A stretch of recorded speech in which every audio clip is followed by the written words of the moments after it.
Hi everyone, this is Kanika. इस video में हम सिलेक्टर्स के बारे में सीखेंगे। कौन कौन से टाइप्स ऑफ सिलेक्टर्स हैं वो सब डिस्कस करेंगे along with practical. Four types of selectors को हम डिटेल में डिस्कस करेंगे एंड उसके कौन कौन से कॉम्बिनेशंस पॉसिबल हैं वो डिस्कस करेंगे।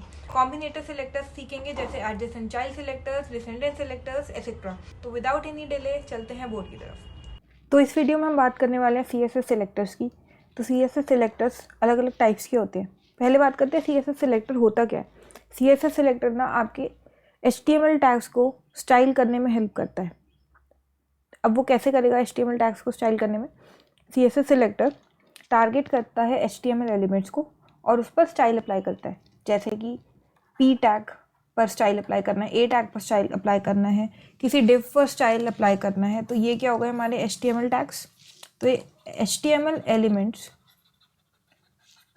एलिमेंट्स को टारगेट करते हैं, उन पर स्टाइल अप्लाई करता है। अब ये कैसे करते हैं, इसके कौन कौन से टाइप्स होते हैं वो देखते हैं। तो आपका जो फर्स्ट सिलेक्टर हो गया वो हो गया यूनिवर्सल सिलेक्टर। स्टार यूज़ करते हैं यूनिवर्सल सिलेक्टर के लिए। जैसे आपको डिफाइन करना है यूनिवर्सल सिलेक्टर स्टार और आगे यहाँ पे आप CSS प्रोवाइड कर देंगे, तो ऐसे आप लिखेंगे। ठीक है, अब ये करता क्या है, ये सारे एलिमेंट्स को सिलेक्ट करता है। जैसे P टैग पर हम अप्लाई करते थे, पहले हमने जो लास्ट एग्जाम्पल में देखा था उसमें हमने ऐसे देखा था ना। अगर कोड में भी जाएं, जो हमने एक्सटर्नल अपनी स्टाइल शीट बनाई थी उसमें हमने ऐसे लिखा था। इसमें हमने सिर्फ P टैग को टारगेट किया हुआ है। ठीक है, इसमें हमने सिर्फ P टैग को टारगेट किया हुआ है।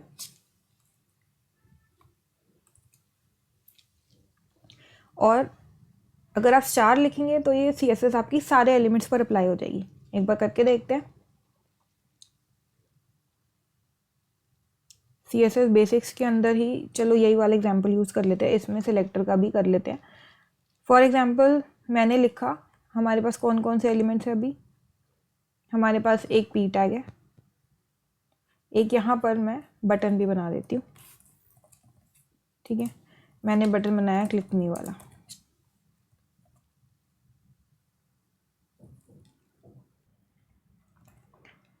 तो हमारे पास एक बटन आया, उस पर कोई स्टाइलिंग नहीं अप्लाई हो रखी। ठीक है, एक और मैंने बनाया स्पैन टैग। स्पैन टैग में बनाया दिस इज स्पैन। ठीक है, ये आ गया। अब हमें ना इन एलिमेंट्स पर स्टाइल अप्लाई करना है। जैसे मैंने यहाँ पर यूनिवर्सल सिलेक्टर लगाया, सेव किया, देख लो बटन का टेक्स्ट, स्पैन का टेक्स्ट, P का टेक्स्ट, सब टेक्स्ट रेड कलर का हो गया। तो यूनिवर्सल सिलेक्टर क्या करता है, सारे एलिमेंट्स को सिलेक्ट करता है। ठीक है, और सेकेंड वाला सिलेक्टर अगर हम देखें, वाइट बोर्ड पर चलते हैं, जो सेकेंड सिलेक्टर है हमारा वो हो गया आपका एलिमेंट सिलेक्टर। एलिमेंट सिलेक्टर कौन सा हो गया, ये स्पेसिफिक HTML एलिमेंट को ही सिलेक्ट करेगा। और यूनिवर्सल सिलेक्टर क्या करता था, सारे एलिमेंट्स को चूज़ करता था। अब ये वाला हम ऑलरेडी देख चुके हैं एलिमेंट सिलेक्टर। लेट्स से मुझे स्पैन टैग पर मुझे फॉन्ट वेट अप्लाई करना है, बोल्ड। सेव किया, देखो बोल्ड हो गया। नेक्स्ट है आपका क्लास सिलेक्टर। क्लास सिलेक्टर क्या होता है, आप स्पैन टैग पर गए, ठीक है, आपने 2 स्पैन्स बना रखे हैं, या फिर चलो इसी को यूज़ कर लेते हैं। बटन के बाद मैंने एक लाइन ब्रेक दे दिया। अब आप चाहते हो कि आपकी ना फॉन्ट कलर वाली CSS, मैं एक CSS बना रही हूँ, मैंने एक क्लास बनाई, मैंने लिखा हाईलाइट। ठीक है, हाईलाइट करके एक क्लास बनाई और उसमें मैंने लिख दिया बैकग्राउंड कलर, मैंने दे दिया येलो। ठीक है, अभी मैंने इसको देख दिया, कुछ हुआ नहीं। क्यों नहीं हुआ, बिकॉज हमें ना यहाँ पर क्लास देनी पड़ेगी। तो यहाँ पर जैसे मैं चाहती हूँ P टैग के बैकग्राउंड कलर को येलो करना, तो मैंने क्लास दे दी और यहाँ पर लिख दिया हाईलाइट। सेव किया, इसका बैकग्राउंड कलर येलो हो गया। ठीक है, सेम चीज़ मैंने स्पैन टैग के साथ कर दी। सेव किया, इसका भी बैकग्राउंड येलो हो गया। ठीक है, तो ये क्या है, क्लास सिलेक्टर। आप सेम क्लास को मल्टीपल HTML एलिमेंट्स पर यूज़ कर सकते हैं। ये हो गया आपका क्लास सिलेक्टर। नेक्स्ट चलते हैं। तो क्लास सिलेक्टर आप डॉट से रिप्रेजेंट करेंगे, डॉट लगा के, जैसे हमने कोड में देखा था, हमने डॉट करके हाईलाइट लिखा है। ठीक है, नेक्स्ट है आपका ID सिलेक्टर। आईडी सिलेक्टर किससे यूज़ होता है? Hash tag. ये उस पर्टिकुलर आईडी को सिलेक्ट करेगा, ठीक है। जैसे मैंने एक एलिमेंट बनाया, उसको मैंने एक आईडी दे दी, स्पैन को मैंने एक आईडी दे दी, मैंने लिखा यहाँ पर मेन टाइटल करके, ऐसे कुछ भी दे दिया, ठीक है।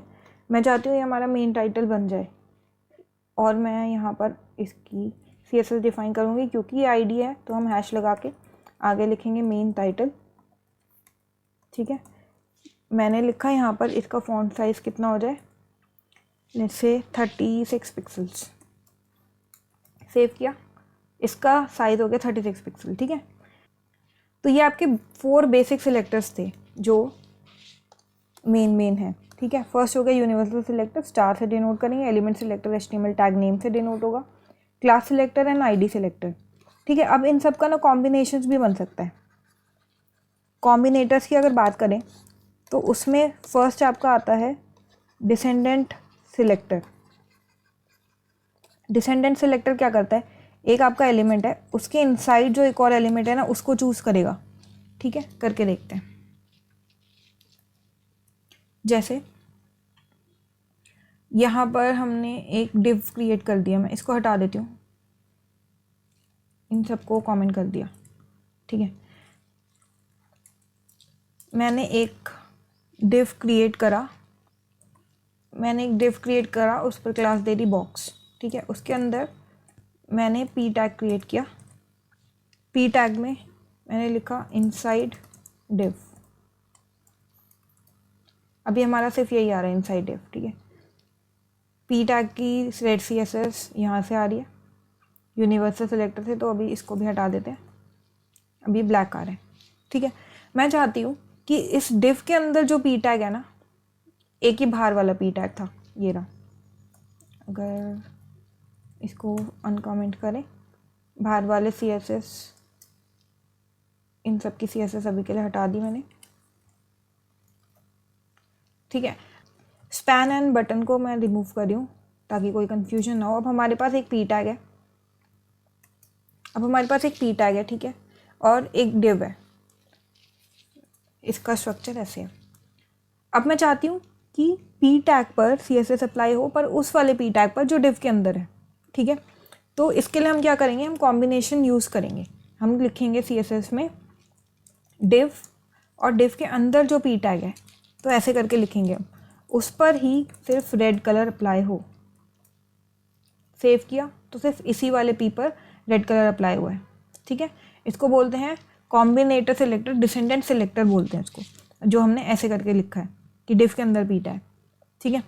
अब अगर मैं ऐसे लिख दूं, डिव के अंदर आपका जो पी टैग है उसका फॉन्ट वेट आपका हो जाए बोल्ड। सेव करेंगे तो डिव के अंदर वाले पी टैग का ही फॉन्ट वेट बोल्ड हुआ है। ये क्या करेगा, चाइल्ड सिलेक्टर को यूज़ करेगा। अब देखो, यहाँ पर मैंने एक पी टैग बनाया, एक पी टैग यहाँ बना देते हैं, एक डिव के अंदर एक और डिव बनाया, और इस डिव के अंदर भी मैंने एक पी टैग बनाया, ठीक है। Inside div second P tag, और ये वाला लिख दिया चाइल्ड, ऐसे भी कुछ भी करके लिख दिया, ठीक है। अब हमें क्या करना है, अब आप देखो, इसका जो रेड कलर आया, डिव के अंदर जितने भी पी है ना, डिव के अंदर पी आया, डिव के अंदर पी आया, इसने सब पर रेड लगाई है, ठीक है। अब डिव के अंदर वाले पी पर इसने फॉन्ट वेट बोल्ड लगाया है, तो डिव के अंदर पी थे, तो इसलिए इसने फॉन्ट वेट बोल्ड लगाया, ठीक है। अब मैं क्या कर रही हूँ, जो हमारी index.html है, इस डिव को ना रिप्लेस कर दिया मैंने, रिप्लेस कर दिया सेक्शन से, ठीक है। सेक्शन से रिप्लेस किया, जैसे ही सेव किया, आप देखो यहाँ पर इसमें फॉन्ट वेट नहीं लग रहा। क्यों नहीं लग रहा, क्योंकि जो ये क्या करता है, ये हमारी चाइल्ड एलिमेंट को चूज़ करता है। तो डिसेंडेंट सिलेक्टर क्या करता है, सारे नेस्टेड एलिमेंट्स पर स्टाइल अप्लाई करता है रिगार्डलेस ऑफ डेप्थ।